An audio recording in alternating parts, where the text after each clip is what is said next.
Hello everyone, I hope you all are doing good.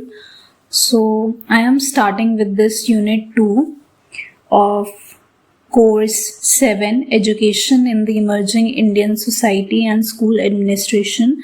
I have already covered unit 1 यानी मैं already cover करवा चुकी unit 1 in my previous videos.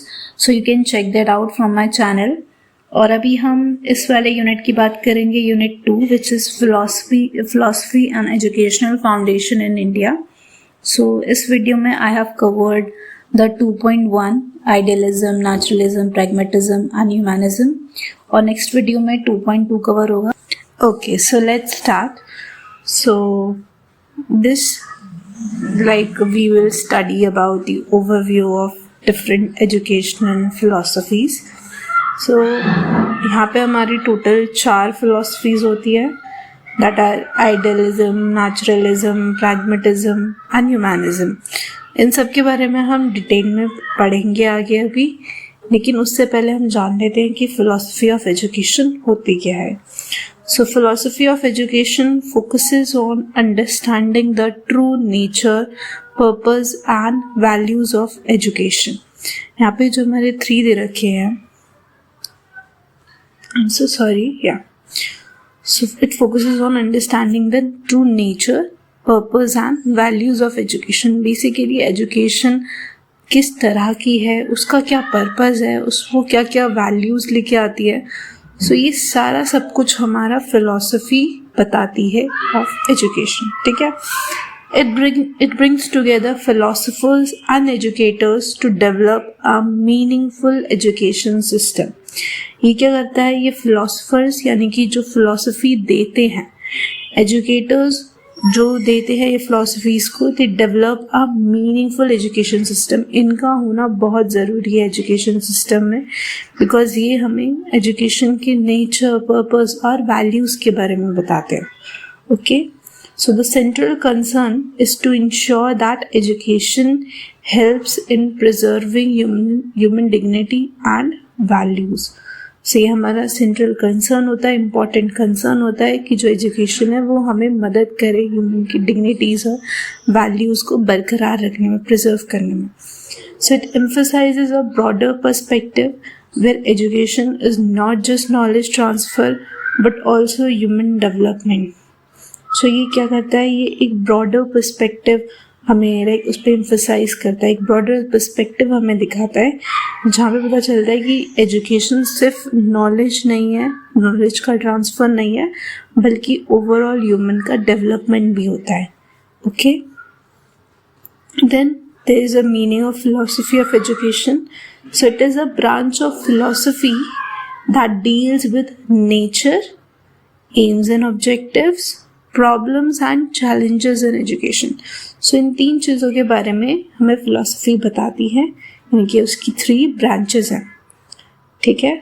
It connects theory with the practice and helps in improving educational methods and system. ये theory को practice के साथ connect करता है और ओवरऑल जो एजुकेशन का जो मेथड्स होते हैं, सिस्टम्स होते हैं, उनको इम्प्रूव करने में मदद करते हैं. यानी कि सिर्फ थ्योरी नहीं पढ़ाते, बल्कि उसका प्रैक्टिकल इम्प्लीकेशन भी इसमें होता है. So it is a interdisciplinary and linked with. So interdisciplinary होते हैं यानी कि इसमें बहुत सारे सब हेड्स होते हैं, जैसे psychology, sociology, cognitive science, human development, यानी कि डिफरेंट सब्जेक्ट्स हैं, उन सबसे ये लिंक्ड होता है. यानी कि ये नहीं कि ये सिर्फ एक अकेला है, बल्कि ये फिलॉसफी जो है वो हमारे साइकोलॉजी से भी लिंक्ड है, कॉग्निटिव साइंस से भी लिंक्ड है, सोशोलॉजी से भी लिंक्ड है और ह्यूमन डेवलपमेंट से भी लिंक्ड है. That's why it is interdisciplinary. Okay, then we have the scope and nature. यानी कि फिलॉसफी जो होती है एजुकेशन की, वो हमारे 2 चीज़ों का स्टडी करती है. अभी जैसे मैंने शुरुआत में बताया, theories as well as practical. So वही चीज़ है यहाँ पे कि it studies both theoretical aspects, यानी कि जैसे ideas, values, principles and practical aspects as well, जैसे teaching methods, curriculum, classroom practices. ठीक है. सो ये क्या है, ये एजुकेटर्स को मदद करता है in understanding why and how education should be imparted. यानी कि जैसे I am educator and there are so many different educators, तो उनको मदद करता है कि किस तरीके से एजुकेशन को क्यों और किस तरीके से एजुकेशन को हमें बच्चों तक पहुंचाना है, लोगों तक पहुंचाना है. ठीक है. So it also guides in shaping educational policies and system. और जो हमारी कंट्री में जो एजुकेशन पॉलिसी है, जो सिस्टम्स हैं, उनको भी शेप करने में बहुत मदद करता है. ठीक है. देन देयर आर सर्टेन की concerns in the philosophy of education. यानी कि कुछ क्वेश्चंस अराइज होते हैं, देखते हैं चले. तो पहला हमारा है what should be the true AIIMS and ideals of the education. यानी कि उसका ट्रू एम क्या होता है, उसके आइडियल्स क्या होते हैं, उसके ऑब्जेक्टिव्स क्या होते हैं एजुकेशन के. Then how should we evaluate educational systems and outcomes. किस तरीके से हमें एजुकेशनल सिस्टम और आउटकम्स को इवैल्यूएट करना चाहिए.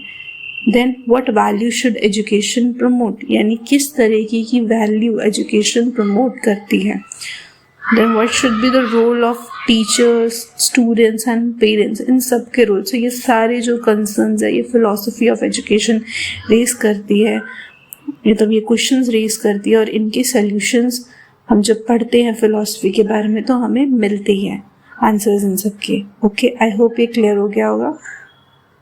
Then there is a important issues addressed now. पहला है development of critical thinking in learners. यानी कि जो इम्पोर्टेंट चीज़ें हमारी फिलॉसफी में एड्रेस की गई हैं वो ये सारी दे रखी है. जैसे पहला development of critical thinking learners. Then second is understanding and preventing issues like indoctrination. Then third is promoting moral and ethical education. Then fourth is designing an effective curriculum and teaching process. Fifth is ensuring education contributes to the overall human welfare. So यहाँ पे उसके different issues जो है वो philosophy ने address करे, तो वो यहाँ पे mention है. I hope it's clear. Okay, so let's start with idealism now. So idealism is one of the oldest philosophies known to human civilization. यानी कि हमारी बहुत ही पुरानी philosophy है जो हम लोग जानते हैं. Its roots can be traced to the ancient India as well as Western thinkers like Plato. यानी कि आप एंशियंट इंडिया में अगर आप जाके देखोगे तब भी ये थियरी थी, और अगर आप वेस्टर्न थिंकर्स की बात करो तो ये वहाँ पे भी हमें दे रखी है. It gives importance to the human spirit, mind and inner self rather than physical world. यानी कि ये इंसान की जो स्पिरिट है, उसका जो माइंड है, यानी कि उसके जो भी इनर सेल्फ है उसके ऊपर ज़्यादा फोकस करता है, उसका ज़्यादा इम्पोर्टेंस बताता है rather than the physical world. So in simple terms, if we talk about idealism, believes that reality is based on ideas and thoughts and not the material things. यानी कि हमारे दिमाग में जो आइडियाज़ आते हैं, जो हमारे थॉट्स आते हैं, उस पर हमारी रियलिटी बेस्ड है, ना कि किसी मटीरियल थिंग्स पर. ऐसा किस में दे रखा है हमें? आइडियलिज्म की थ्योरी में. ओके, आइडियलिज्म की फिलॉसफी में, sorry. So this is a philosophical view of idealism. Let's see. So पहला है हमारा नॉन मटीरियल यूनिवर्स. यानी कि universe is considered non material in nature at its core. यानी कि इसमें यूनिवर्स को एकदम ही हमने नॉन मटीरियल माना है. And realities lies in ideas, values and consciousness, not in physical objects. अभी जैसे हमने पहले बात करी है, तो इसमें जो रियलिटी है वो हमें बताई गई है, वो आइडियाज़ में है, वैल्यूज़ में है, कॉन्शियसनेस में है. Okay. Then third is shaped by thoughts. The physical world is temporary and can be shaped by human thoughts and imagination. तो इसमें उन्होंने बोला है कि जो फिजिकल वर्ल्ड है हमारा, वो टेम्पररी है. यानी कि वो परमानेंट नहीं है, वो लंबे समय तक नहीं है, पर उसको जो शेप करता है, वो कौन शेप करता है? वो ह्यूमन के थॉट्स होते हैं, उनकी इमेजिनेशन होती है. Okay. Then fourth is spiritual entities. Human beings are seen as a spiritual entities, not just physical bodies, उनको एक स्पिरिचुअल इंसान माना गया है, ना कि सिर्फ फिजिकल बॉडीज़, यानी कि उनकी फिजिकल बॉडीज़ है, वो एग्जिस्ट करते हैं, बट वो उससे भी ज़्यादा बढ़कर वो क्या है, एक स्पिरिचुअल एंटिटी है, एक स्पिरिचुअल इंसान है वो. So this means education should focus more on mind development and values and not just fact. तो ये बिलीव करता है कि इंसान के दिमाग को जो है उस पर सबसे ज़्यादा फोकस होना चाहिए, उसकी वैल्यूज़ पे ज़्यादा फोकस होना चाहिए, ना कि सिर्फ फैक्ट्स पे. Okay, I hope it's clear. Then let's see the major thinkers of idealism, कि किस ने आइडियलिज्म के बारे में बताया हुआ है हमें, वो देखते हैं. जैसे पहला है हमारा प्लेटो. सो ये कौन है, ये हमारे फादर ऑफ आइडियलिज्म है. सो इन्होंने एम्फेसाइज किया है कि learning through logical reasoning and thinking. So उन्होंने बोला है कि जो लर्निंग होती है, जो एक इंसान जो चीज़ों को सीखता है वो किसके थ्रू सीखता है, वो लॉजिकल रीजनिंग के थ्रू सीखता है, वो सोच के सीखता है. ठीक है. फिर एक हमारे हैं सोक्रेट्स. इन्होंने ये क्या फोकस करते हैं, it focused on learning through questioning and dialogue. यानी कि ठीक है कि तुमको इनपुट दिया जा रहा है, तुमको चीज़ें सिखाई जा रही है, पर तुम असलियत में जब सीखते हो, जब तुम चीज़ों को क्वेश्चन करते हो, जब तुम बातचीत करते हो. So it focuses on questioning and dialogue. It emphasized on learning through question answer method, यानी कि dialogue. So both believe that true knowledge comes from within the mind, क्योंकि दोनों ही चीज़ों में हम क्या है, हम अपना माइंड यूज़ कर रहे हैं, हम सोच रहे हैं. तो ये दोनों क्या बिलीव करते हैं, जो ट्रू नॉलेज है, जो हमारी रियल नॉलेज है, वो हमारे दिमाग से आती है. Okay. Then there is a definition of idealism. So idealism is a philosophy that emphasizes mind, soul and spirit. ये तीन चीज़ों पे ये एम्फेसाइज करती है, इंपॉर्टेंस देती है. ये याद कर लो आप लोग, माइंड पे, हमारी सोल पे, हमारे स्पिरिट पे. ओके.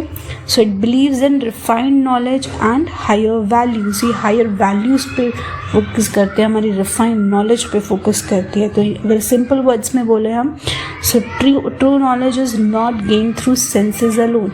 सिर्फ सेंसेस से नहीं हो रहा, यानी कि आपने चीज़ों को सुन लिया, आपने देख लिया, आपने बोल लिया, सिर्फ वहाँ से आपको नॉलेज नहीं मिल रही है.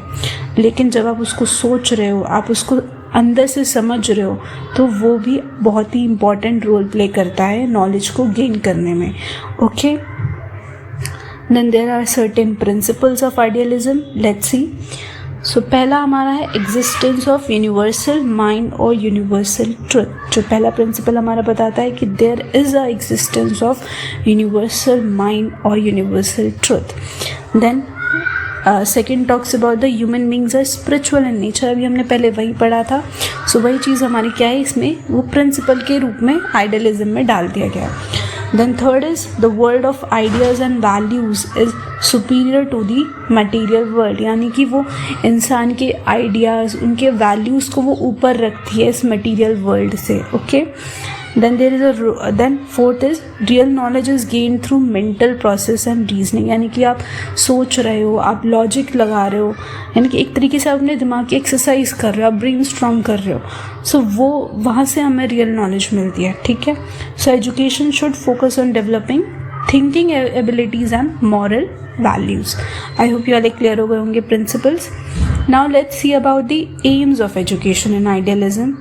सो पहला एम हमारा है सेल्फ रियलाइजेशन, यानी कि जो एम्स है, जो ऑब्जेक्टिव्स है आइडियलिज्म के, उसमें हमारा सबसे पहला है सेल्फ रियलाइजेशन. यानी कि आपको रियलाइज़ हो कि आपका क्या ट्रू सेल्फ है. ठीक है. आप अपने बारे में रियलाइज़ कर पाओ कि आप एक्चुअल में इंसान कैसे हो. So you understanding your self better. ठीक है. सो ये हमारा एजुकेशन का एम है आइडियलिज्म के अंदर. Then fourth is development of personality through inner growth.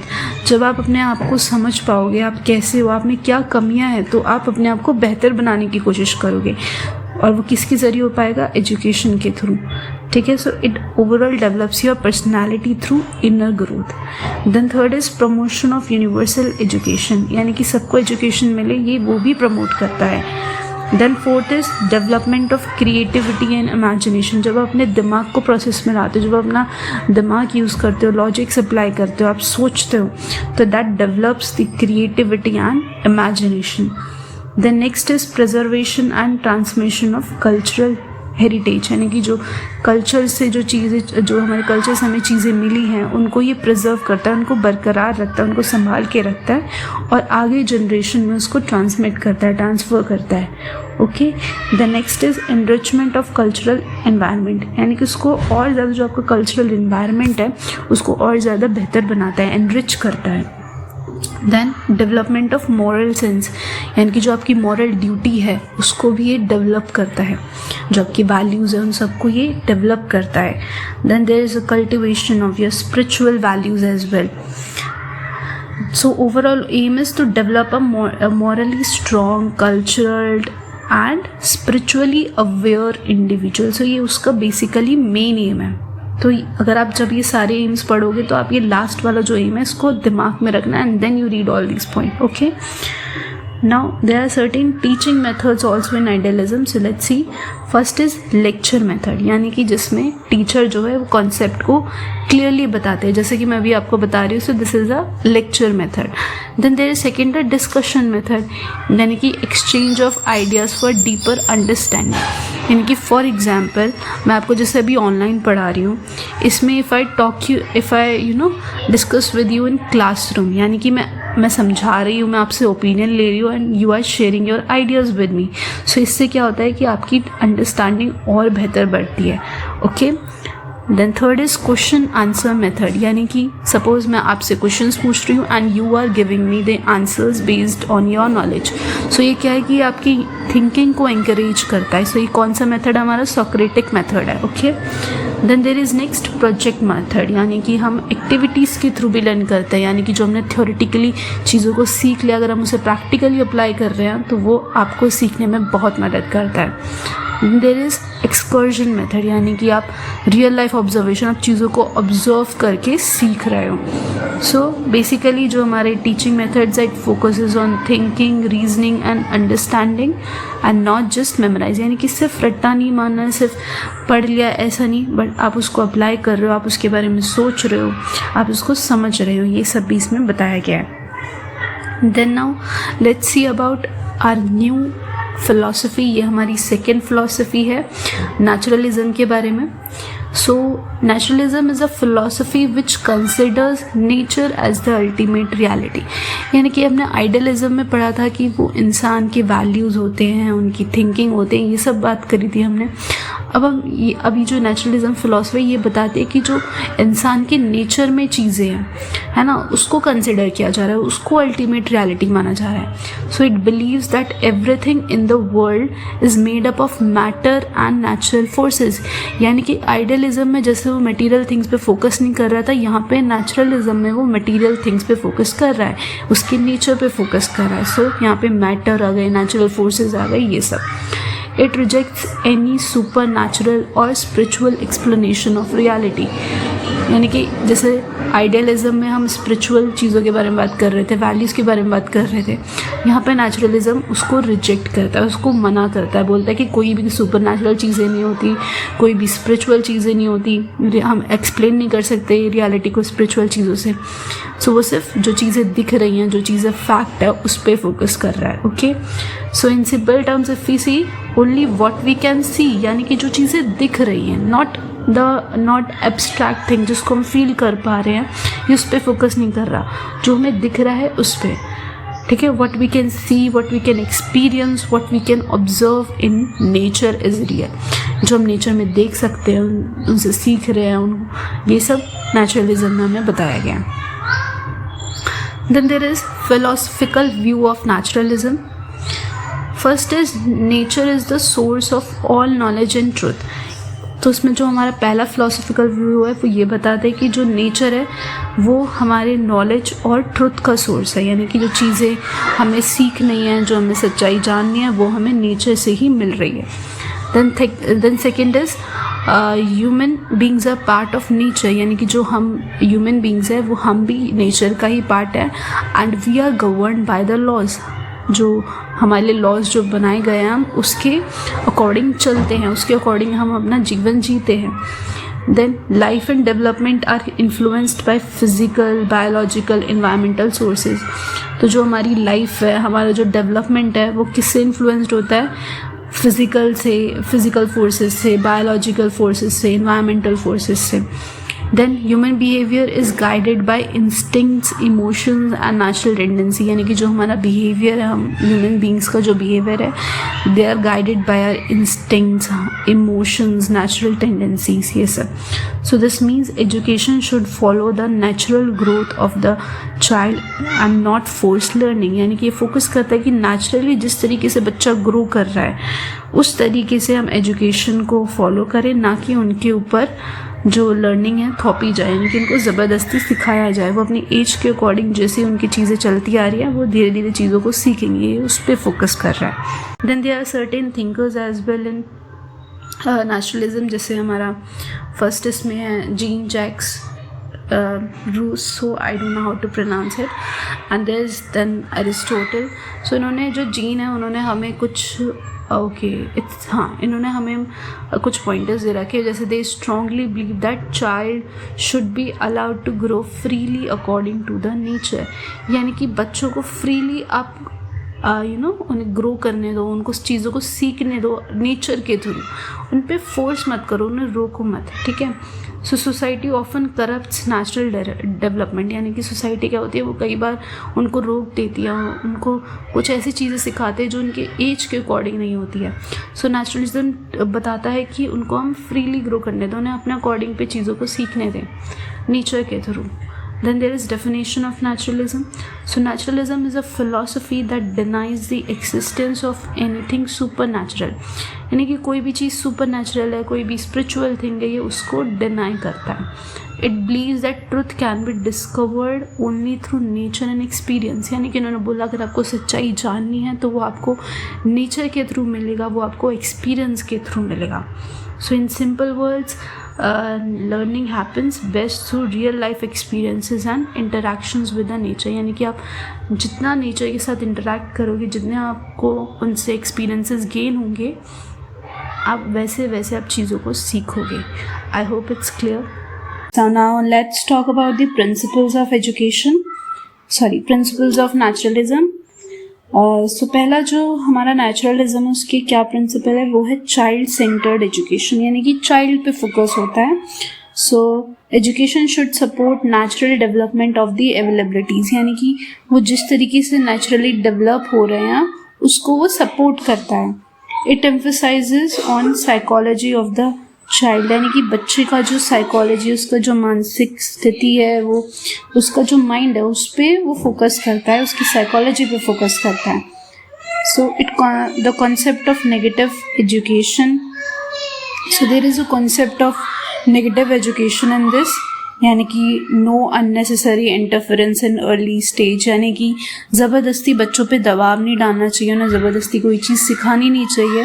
हमें नेचुरल वे में वो जिस तरीके से डेवलप हो रहे हैं उस पर छोड़ देना चाहिए एंड एज के अकॉर्डिंग उनको चीज़ों को सिखाना चाहिए।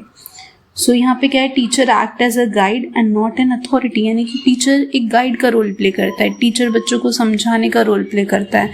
कहीं पे बच्चों को दिक्कत आ रही है तो उसमें उन्हें हेल्प करने की कोशिश करती है, ना कि एक अथॉरिटी की तरह कि उन पे ज़बरदस्ती चीज़ों का दबाव डाला जाए।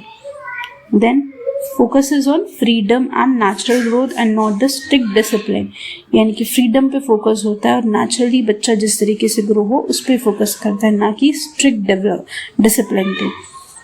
Now there are aims of education in naturalism, जिसमें हमारा पहला है एडजस्ट टू द इन्वायरमेंट, यानी कि ये मदद करता है बच्चों को इन्वायरमेंट में एडजस्ट करने में। सो नेचुरलिज्म का जो मेन ऑब्जेक्टिव वो यही है कि बच्चा जो है अपने इन्वायरमेंट में अच्छे से एडजस्ट हो जाए। Then it also focuses on developing a balanced and practical personality, यानी कि वो एक जो थ्योरी वो सीखते हैं उसके बीच में और जो प्रैक्टिकली वो चीज़ों को अप्लाई करते हैं उनके बीच में वो बैलेंस फॉर्म कर पाए। सो वो एक तरीके के उनके अंदर डेवलप कर देता है बैलेंस्ड और प्रैक्टिकल पर्सनालिटी को। Then there is next point aim struggle and survival. So it prepares the individual for struggle and survival in life, यानी कि लाइफ में जैसे बहुत सारी मुश्किलें आती हैं, सो उनमें किस तरीके से बच्चे को जीना चाहिए उसके लिए उनको प्रिपेयर करता है फिर हमारा नेक्स्ट है होलिस्टिक डेवलपमेंट, यानी कि उनका ओवरऑल डेवलपमेंट जो है वो प्रमोट करता है, उनका physical, mental and emotional development से ओवरऑल डेवलप करता है।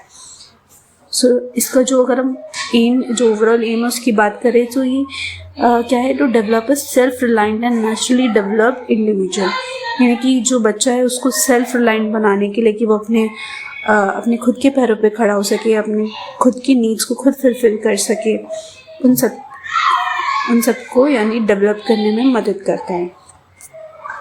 Then there are certain teaching methods as well in naturalism, like it focuses on learning by doing, playway method, observation and experimentation, self learning and self effort.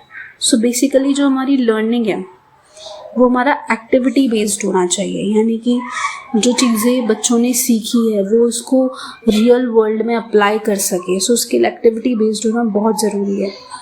Then experience based, यानी कि उन्होंने जो चीज़ें खुद से सीखी है, अपने एक्सपीरियंसेस से सीखी है, उसके बेसिस पे लर्निंग, यानी कि जो अपने आसपास जो देखते हैं, अपने पेरेंट्स से जो सीखते हैं, अपने फ्रेंड्स से या फिर जिनके भी इंटरेक्शन में वो आ रहे हैं नेचर में, उनसे जो चीज़ें सीख रहे हैं।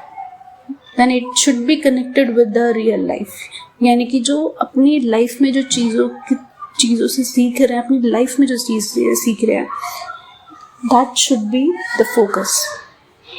So at last we can say that learning should be activity based, experience based and connected with the real life. Then our next philosophy is pragmatism. Okay, let's start. So a philosophy that takes a middle path between idealism and naturalism, यानी कि दोनों के बीच में जो है वो हमारा है pragmatism. आइडियलिज्म हमारा बिल्कुल ही एकदम स्पिरिचुअल लेवल पे माइंड, वैल्यूज, इन सब पे फोकस करता है। नेचुरलिज्म बोलता है कि नहीं, वो नेचर से चीज़ों को सीखेंगे।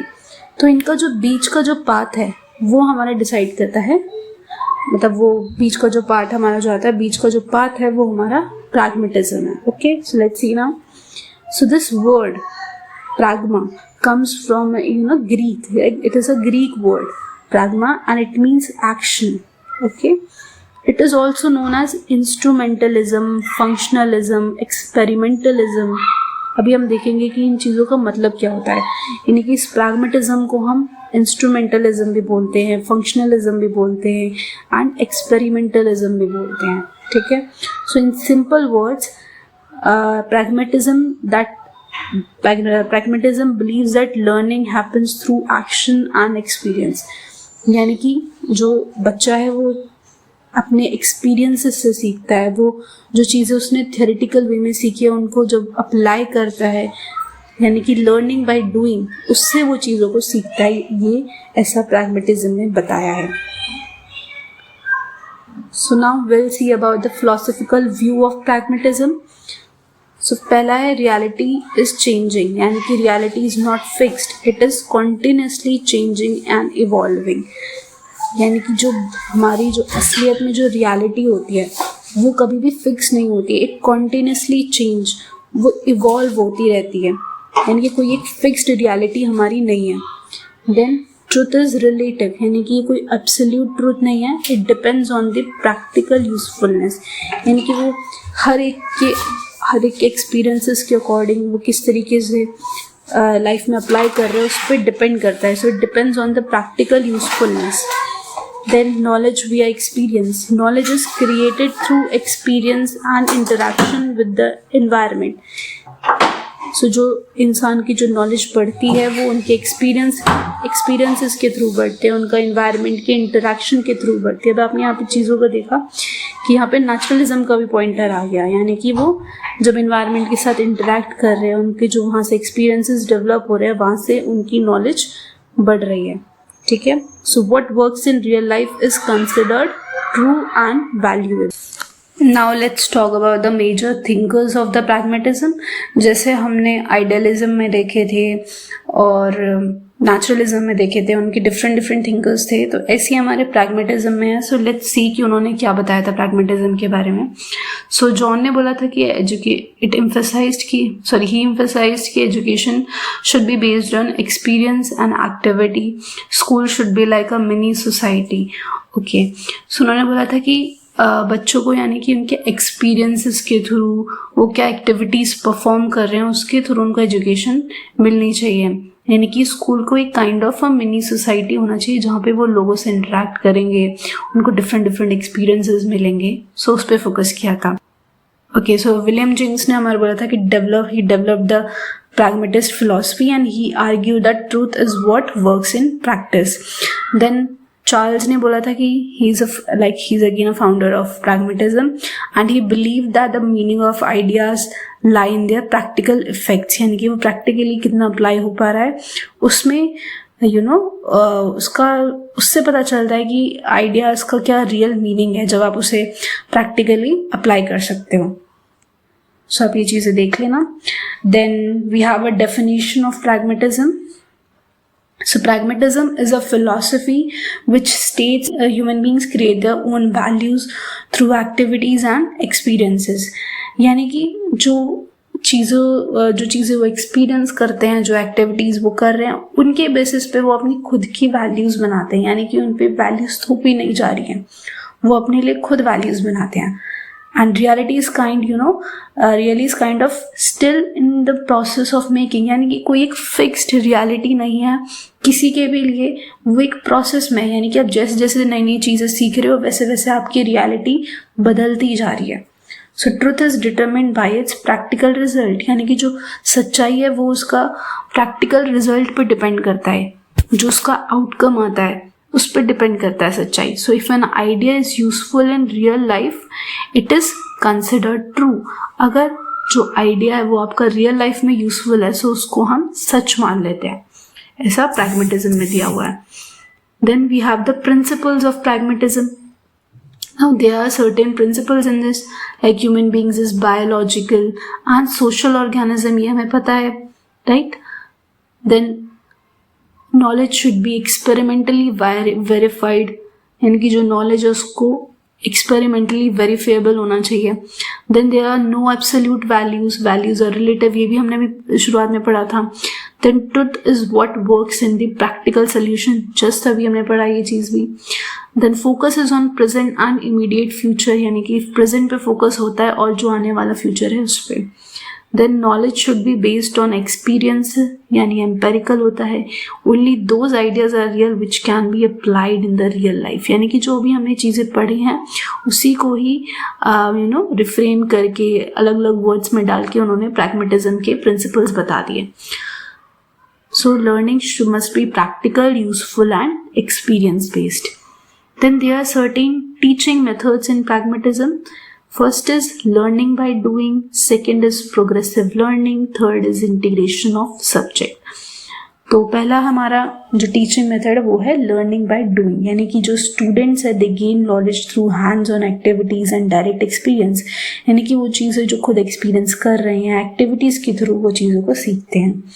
Then it is a progressive learning. Progressive मतलब स्टेप बाय स्टेप डेवलपमेंट होता है, यानी कि डायरेक्टली आप किसी चीज़ पे जंप नहीं कर सकते या फिर आप फोर्स नहीं कर सकते. Okay, so it is building on prior knowledge incrementally, यानी जैसे जैसे आप चीज़ों को एक चीज़ सीख ली, जैसे आपने ABCD शुरुआत में सीखी थी, देन आपने वर्ड्स को सीखा, फिर आपने सेंटेंस फॉर्म करे, तो एक तरीके से आप स्टेप बाय स्टेप डेवलप कर रहे हो, यानी कि आप डायरेक्टली जंप नहीं कर रहे हो एंड पे. ठीक है. Then third is integration of subject, यानी कि it connects knowledge with the real life, यानी कि रियल लाइफ में जो आप चीज़ों को देख रहे हो उससे कनेक्ट करेगा to make it meaningful. So teaching should be activity oriented, problem solving based and connected with the real life situations. Then what are the aims of education in pragmatism? First is harmonious development, यानी कि development of individual in a balanced and holistic way, यानी कि उनका proper पूरा overall development होना चाहिए और balanced way में होना चाहिए. So that's what contributes to the harmonious development. Then second is continuous experience, यानी कि learning through ongoing experience and reflection, वही same चीज़ें बार बार बता रहे हैं. Then third is social efficiency, यानी development of social skills, ability to contribute to society, ये सब. देन रियल लाइफ प्रिपरेशन, यानी preparing individual for real life situations and challenges. So the overall aim is to develop a person who can adapt, think and act effectively in society. यानी कि जैसे जैसे चीज़ें change हो रही हैं उसके अकॉर्डिंग पर्सन अपने आप को अडेप्ट कर पाए, उसके बारे में सोच पाए और अकॉर्डिंगली फिर एक्ट करे. ये चीज़ हमारा उसका ओवरऑल एम है प्रैग्मेटिज्म का. Okay, now let's see the humanism. ये हमारी एक और फिलॉसफी है. So it focuses on the importance, dignity and potential of the human being. यानी कि human beings क्यों ज़रूरी हैं, उनकी क्या डिग्निटी है, एक ह्यूमन बीइंग के अंदर कितना पोटेंशियल है, वो सब कुछ ह्यूमनिज्म हमारा बताता है. So it emphasizes freedom, personal growth and self development. यानी कि वो फ्रीडम भी एम्फसाइज करता है, वो इंसान की पर्सनल ग्रोथ यानी इंटरनल ग्रोथ जो होती है उस पर भी फोकस करता है, उनका सेल्फ डेवलपमेंट पे भी फोकस करता है. So it developed as a reaction against overly rigid and traditional systems of education. यानी कि वो जिस इन्वायरमेंट में जैसा उनका ट्रेडिशनल रिजिड एजुकेशन सिस्टम होगा उसका क्या रिएक्शन होगा, उस बेसिस पर ये ह्यूमनिज्म की थ्योरी बनाई गई है. So it is actually a kind of a reaction against this rigid and traditional system of education. यानी कि पहले एजुकेशन को थोपा जाता था, अब उसको क्या है कि उसको रिफॉर्म कर दिया है. ठीक है. So in simple terms education should focus on the whole person and not just academic knowledge. यानी कि वो पूरे इंसान का डेवलपमेंट पे फोकस करना चाहिए, ना कि सिर्फ उनको एकेडमिक नॉलेज देनी चाहिए. तो जो हमारा ट्रेडिशनल सिस्टम था वो सिर्फ एकेडमिक नॉलेज देता था, वो ह्यूमन की डेवलपमेंट की बात ही नहीं करता था. That's why they have said कि it is a reaction against that overly rigid and traditional system. Okay, then we have the philosophical background. So इसके पहले देखते हैं अर्ली रूट्स कहाँ से आई थी, यानी कि शुरुआत कहाँ से हुई थी इसकी. सो ये हमारे कुछ नाम दे रखे हैं, Erasmus, Rousseau, Pestalozzi. I hope I am pronouncing it right. So पहला जो हमारा इरास्मस है, उन्होंने बोला था they have promoted free thinking and rediscovery of classical knowledge. यानी कि जो फ्री थिंकिंग है, लाइक उनके ऊपर कोई रिस्ट्रिक्शन नहीं है, वो फ्रीली चीज़ों के बारे में सोच सके, और उन्होंने क्लासिकल नॉलेज की रीडिस्कवरी करी थी. फिर नेक्स्ट जो थे हमारे रूसो, उन्होंने एम्फसाइज किया था नेचुरल डेवलपमेंट. ठीक है, कि मतलब नेचुरली जो बच्चे हैं वो नेचर से सीखते हैं एंड वो एक्सपीरियंसेस से सीखते हैं, ये सब. फिर पेस्टोलॉजी, उन्होंने फोकस किया था चाइल्ड सेंटर, यानी कि बच्चों पे फोकस होने चाहिए, राइट, उनकी नीड्स पे फोकस होने चाहिए. Then there are other modern contributors as well, जो अभी मॉडर्न के हैं, जैसे अब्राहम मैस्लो है, उन्होंने हायरार्की ऑफ नीड्स बताई है, हमारी सेल्फ एक्चुअलाइजेशन बताई है. ठीक है. देन कार्ल रॉजर्स ने हमें स्टूडेंट सेंटर्ड अप्रोच बताई है लर्निंग की. फिर मेलकॉम नोवेल्स हैं, इन्होंने हमें प्रिंसिपल ऑफ अडल्ट लर्निंग बताई है, यानी एंड्रोजी, ये सब. So every individual has inner potential that education should help to grow. यानी कि हर इंसान के अंदर एक पोटेंशियल होती है और एजुकेशन उसको ग्रो करने में मदद करती है. Then we have a philosophical view of humanism again. So these are let's see the philosophical view. So first is humans are naturally good. यानी कि वो they are naturally good and capable of growth. यानी कि हम लोग बने ही इस तरीके से कि हमें डेवलपमेंट होता है, हम कांस्टेंट नहीं रहते हैं, हम हमेशा कुछ ना कुछ सीखते रहते हैं. तो we are naturally good, we are capable of growth. Okay. Then there is free will, यानी कि it emphasizes on free will and moral development. यानी कि उनको मॉरली डेवलप किया जाता है, उनको उनके वैल्यूज डेवलप करे जाए. सो ये भी एम्फसाइज करता है. देन ग्रेजुअल लर्निंग, यानी कि it is a gradual and natural process. यानी कि कोई फास्ट प्रोसेस नहीं होता, या फिर अब डायरेक्ट यहाँ से कहीं बहुत दूर नहीं पहुँच जाते. मतलब it takes time and it is natural. Okay. Then we have self directed, यानी कि it should education should help individuals become self directed and independent, यानी कि वो अपनी जो जहाँ पे वो जाना चाहते हैं उसका रास्ता वो खुद देख सके और इंडिपेंडेंट हो सके. Okay, so it focuses on self motivation and personal development. ये है हमारा philosophical view of humanism. Then what is definition of humanism? So humanism is an approach that focuses on human values, abilities and dignities. यानी कि human की जो values होती है, उनकी जो abilities है, उनका जो potential है, उनकी जो dignity है, उस पे focus करता है. It encourages self development and personal growth. ठीक है, यानी कि वो किस तरीके से अपने आप को डेवलप कर रहे हैं, कैसे उनकी ग्रोथ हो रही है, उस पर फोकस करता है. So education should help a person become the best version of themselves. So it focuses, इसका जो एम होता है वो ये कि एजुकेशन जो है वो पर्सन को उसका बेस्ट वर्जन बनाए. यानी कि अभी अगर वो इधर 1 लेवल पर है तो वो अपने बेस्ट वर्जन में जो भी उसका लेवल हो उस पर पहुंच सके, चाहे वो 2 हो, 3 हो, 4, यानी कि वो उसका बेस्ट लेवल होना चाहिए. अपने से उसका कंपटीशन होना चाहिए, किसी और से नहीं. ठीक है, वो अपने आप की जो पुरानी परफॉर्मेंस है उसको बीट करके अपने आप को बेस्ट प्रूव करे. Okay, then there are principles of humanism. अभी हमने जो पढ़ा है उसी को इन लोगों ने प्रिंसिपल्स में डाल दिया हुआ. लेट्स सी, द फर्स्ट है हमारा learning should be self directed. अभी हमने पढ़ा था, यानी कि जो लर्निंग है वो ऐसी होनी चाहिए कि जिसमें आप अपने आप को खुद डायरेक्शंस दे सको, आपका दिमाग क्लियर हो सके कि हाँ मुझे इस डायरेक्शन में जाना है, आप खुद से रियलाइज करोगे.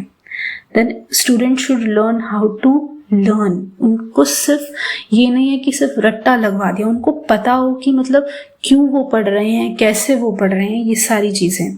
Evaluation should include self evaluation, यानी कि वो अपना खुद का इवैल्यूएशन कर सके, खुद का मूल्यांकन कर सके. Then both feelings and knowledge are important, यानी कि फीलिंग्स भी ज़रूरी हैं और नॉलेज भी ज़रूरी है. ये वो दोनों ही चीज़ें बहुत इंपॉर्टेंट है ह्यूमैनिज्म में. फिर learning is most effective in a non threatening environment, यानी कि कोई प्रेशर नहीं है, कहीं से कोई कुछ आपको फोर्स नहीं कर रहा है, तो लर्निंग सबसे ज़्यादा इफेक्टिव ऐसे एनवायरनमेंट है जहाँ पे वो अपने फ्रीली चीज़ों को वो सीख पाते हैं, कोई प्रेशर नहीं है उनके ऊपर. So student learn better when they feel safe, respected and motivated, जहाँ पे वो ओपनली चीज़ों को सीख सकते हैं बिना किसी डर के. Then there are some classroom implication as well, जो कि है स्टूडेंट रोल. पहला है curriculum can be flexible and learner centred, यानी कि करिकुलम को फ्लेक्सिबल होना चाहिए, चिल्ड्रन के नीड्स के अनुसार होना चाहिए और उसी के अकॉर्डिंग हम उसे फ्लेक्सिबल कर सकें. So student choose what is meaningful and useful for them, ताकि स्टूडेंट चूज कर सके कि उनके लिए क्या मीनिंगफुल है, क्या यूजफुल है. So learning depends on interest and inner motivation, यानी कि जो उनके अंदर से जो मोटिवेशन आ रहा है, जो उनका इंटरेस्ट है, बच्चों का इंटरेस्ट जो है उस पर डिपेंड करता है कि वो कितने अच्छे से चीज़ों को सीखेंगे. So student with strong motivation learn more effectively, यानी कि किसी भी चीज़ पे अगर बच्चों का इंटरेस्ट सबसे ज़्यादा है, बहुत ही स्ट्रांगली मोटिवेटेड है, वो उस चीज़ को बहुत ही इफेक्टिवली अच्छे से सीख पाते हैं. So focus is on interest-based and meaningful learning. Then we have classroom implication, teacher role. अब देखते हैं टीचर का क्या रोल है. टीचर क्या है, it acts as a, he or she act as a guide and facilitator, not an authority. बच्चों को कहीं पे दिक्कत आ रही है, प्रॉब्लम आ रही है, तो वो एक गाइड की तरह उसकी मदद करेगा, उसको समझाएगा चीज़ें, ना कि एक अथॉरिटी, यानी कि ज़बरदस्ती करेगा. So main role is to support and motivate student. एक टीचर का रोल होता है बच्चों को सपोर्ट करना उनके ड्रीम्स में, उनके एम्स में, और उनको मोटिवेट करना. So a teacher should encourage curiosity, avoid forcing learning, help student explore their interest, यानी कि जो बच्चों में जो क्यूरोसिटी अराइज होती है उसको इंकरेज करना होता है, उन पर पढ़ाई को थोपना नहीं है. ठीक है. And help student explore their interest, उनको मदद करना चाहिए कि उनका किस पर्टिकुलर चीज़ में इंटरेस्ट है. So teacher becomes more about guiding than controlling, यानी कि उसका फोकस क्या है, गाइडिंग पे, ना कि कंट्रोलिंग पे।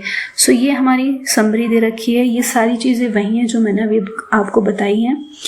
सो you can take it for reference. अगर आपको अभी इन फिलोसफीज में कोई भी डाउट है, कोई भी चीज़ है जो नहीं आई समझ में, तो आप मुझे कमेंट सेक्शन में बता देना। I will try to explain that. So thank you for watching, and we'll start next topic in next video. Okay, thank you and take care. Bye bye.